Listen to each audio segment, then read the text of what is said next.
अस्सलाम वालेकुम नाज़रीन, welcome back to my YouTube channel. Pakistani showbiz की उभरती हुई अदाकारा सहर हाशमी एक बार फिर सोशल मीडिया पर तवज्जो का मरकज बन गई हैं। सहर हाशमी ने हालिया अरसे में ड्रामा सीरीज जंजीरें और शदाई में अपनी अदाकारी से नाज़रीन को मुतासिर किया, जबकि इससे कबल वो जुल्म और मन मस्त मलंग जैसे ड्रामों में भी नजर आ चुकी हैं।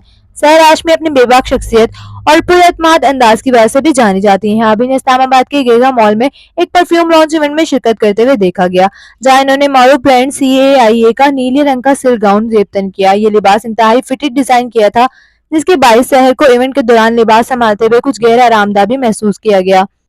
सोशल मीडिया पर वायरल तस्वीर और वीडियोस के बाद सारिफीन ने इनके ड्रेसिंग स्टाइल पर मुख्तलिफ तरह का इजहार किया। कुछ सारिफीन ने लिबास को जरूरत से ज्यादा टाइट करा देते हुए तनकीद की, जबकि बाज ने कहा कि पब्लिक इवेंट्स के लिए लिबास का इंतखाब मजीद मोहतात होना चाहिए।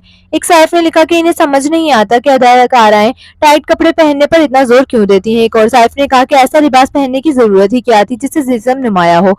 किसी ने तबसरा किया कि जहर इस लिबास में काफी आरामदा दिखाई दे रही हैं, जबकि एक साइफ ने इन्हें बेहतर ड्रेसिंग का मशवरा भी दिया। ताहम सोशल मीडिया पर जहां तनकीद हुई, वहीं ये भी याद रखना चाहिए कि फैशन और लिबास का इंतखाब हर शख्स की अपनी पसंद होती है। सहर हाशमी जल्द ही फरहान सईद के साथ एक बड़े प्रोजेक्ट में भी नजर आने वाली हैं, जिसका मदाहों को बेसब्री से इंतजार है। आपको सहर हाशमी का ये लुक कैसे लगा, कमेंट्स में जरूर बताएं। वीडियो पसंद आए तो लाइक करें, चैनल को सब्सक्राइब करना ना भूलिएगा।